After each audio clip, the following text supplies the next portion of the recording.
2023 में 1850-1900 के औसत के सापेक्ष वैश्विक सतह वायु तापमान में कितनी वृद्धि हुई? A 1.48 degree Celsius, B 1.53 degree Celsius, C 1.69 degree Celsius, D 1.82 degree Celsius. सही उत्तर ए 1.48 डिग्री सेल्सियस। 2023 में वैश्विक सतही हवा का तापमान उल्लेखनीय रूप से 1850-1900 की पूर्व औद्योगिक अवधि के दौरान दर्ज किए गए औसत तापमान से 1.48 डिग्री सेल्सियस अधिक हो गया। यूरोप की Copernicus climate change service (C3S) द्वारा रिपोर्ट की गई इस महत्वपूर्ण वृद्धि ने 1850 में रिकॉर्ड शुरू होने के बाद से 2023 को सबसे गर्म वर्ष के रूप में चिन्हित किया है। तापमान में यह वृद्धि 2016 में निर्धारित पिछले रिकॉर्ड से अधिक है और चल रही ग्लोबल वार्मिंग का एक स्पष्ट संकेतक है। तापमान में वृद्धि का कारण वायुमंडल में कार्बन डाइऑक्साइड और मीथेन जैसी ग्रीनहाउस गैसों की बढ़ती सांद्रता है, जो मुख्य रूप से जीवाश्म ईंधन जलाने जैसी मानवीय गतिविधियों के कारण है। बढ़ते तापमान की यह प्रवृत्ति वैश्विक जलवायु के लिए एक गंभीर चिंता का विषय है, जो प्रभावी जलवायु परिवर्तन शमन रणनीतियों की तत्काल आवश्यकता पर प्रकाश डालती है।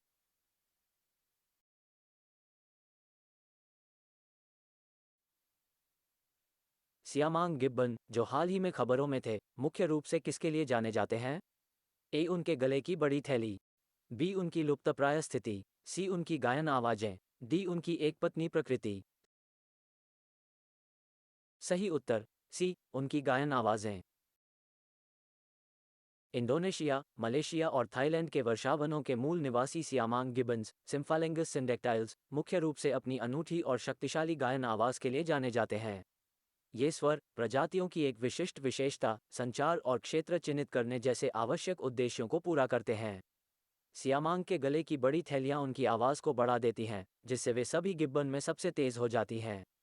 दुर्भाग्य से इस उल्लेखनीय गायन क्षमता ने उनकी सुंदरता के साथ मिलकर सियामांगों को अवैध वन्यजीव व्यापार में एक प्रमुख लक्ष्य बना दिया है, विशेष रूप से विदेशी पालतू जानवरों के रूप में उपयोग के लिए।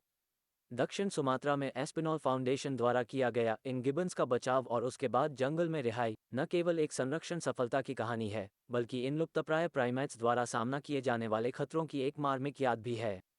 ये प्रयास प्राकृतिक आवासों और वन्य जीवन के संरक्षण के महत्व के साथ साथ अवैध वन्यजीव व्यापार से निपटने में चल रही चुनौतियों पर प्रकाश डालता है।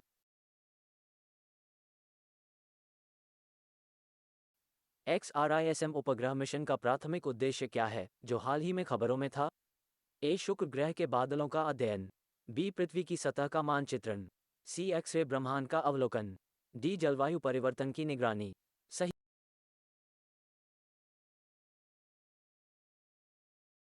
उत्तर सी एक्स-रे ब्रह्मांड का अवलोकन। XRISM एक्स-रे इमेजिंग और स्पेक्ट्रोस्कोपी मिशन उपग्रह मिशन जापान के JAXA के नेतृत्व में नासा और इसरो के साथ एक सहयोगात्मक प्रयास है, जिसका मुख्य उद्देश्य एक्स-रे ब्रह्मांड का निरीक्षण और अध्ययन करना है। सितंबर 2023 को लॉन्च किया गया XRISM का मिशन ब्रह्मांड के सबसे गर्म क्षेत्रों, सबसे बड़ी संरचनाओं और सबसे मजबूत गुरुत्वाकर्षण वाली वस्तुओं की जांच करना है। ये 12,000 इलेक्ट्रॉन वोल्ट तक की ऊर्जा वाले एक्स-रे का पता लगाने में सक्षम उन्नत तकनीक के माध्यम से हासिल किया गया है। मिशन दो महत्वपूर्ण उपकरणों रिजॉल्व और एक्सटेंड से सुसज्जित है, प्रत्येक ब्रह्मांड की खोज में विशिष्ट योगदान देता है।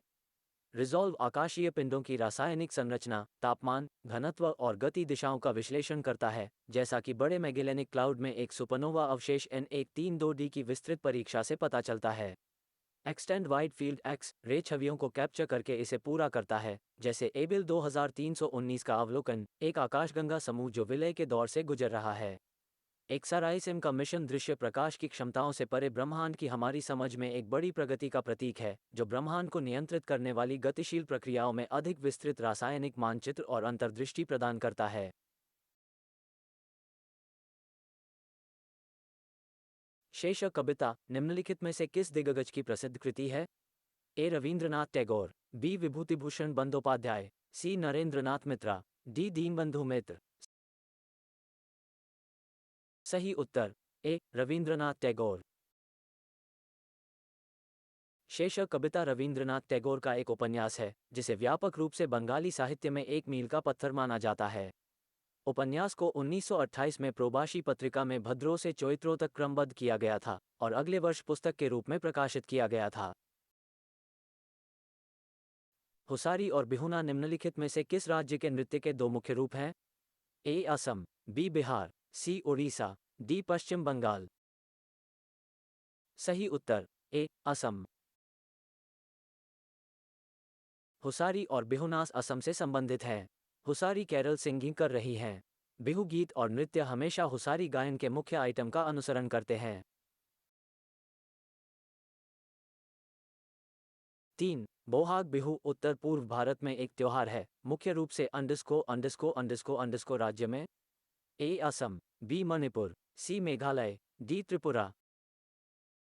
सही उत्तर ए. असम। बिहू असम के सबसे बड़े त्योहार का नाम है। असम में लोग 3 बिहू इस प्रकार मनाते हैं। बोहाग बिहू अप्रैल के मध्य में, यह असम का सबसे बड़ा त्योहार और राज्य त्योहार भी है। वसंत ऋतु से संबंधित, इसे रोंगाली बिहू के नाम से भी जाना जाता है।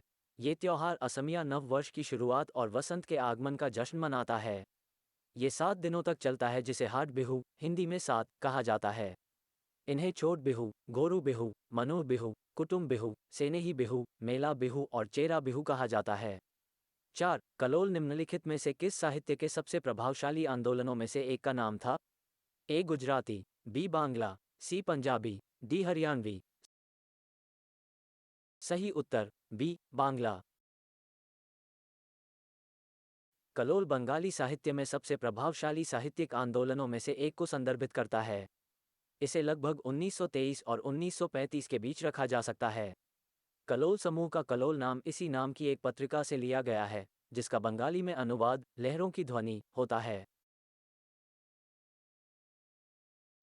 5. चिन्नैया, पोन्नैया, शिवानंदम और वाडिवेलु भारत में निम्नलिखित में से किस नृत्य से संबंधित शिक्षक और संगीतकार थे? ए. कथकली, बी. भरतनाट्यम, सी. मोहिनीअट्टम, डी. कुचिपुड़ी। सही उत्तर बी. भरतनाट्यम। चिन्नैया, पोन्नैया, शिवानंदम और वडेवलु भरतनाट्यम के शिक्षक और संगीतकार थे। भरतनाट्यम की रचना भरत मुनि ने की है। इसमें भावम, रागम और तालम है।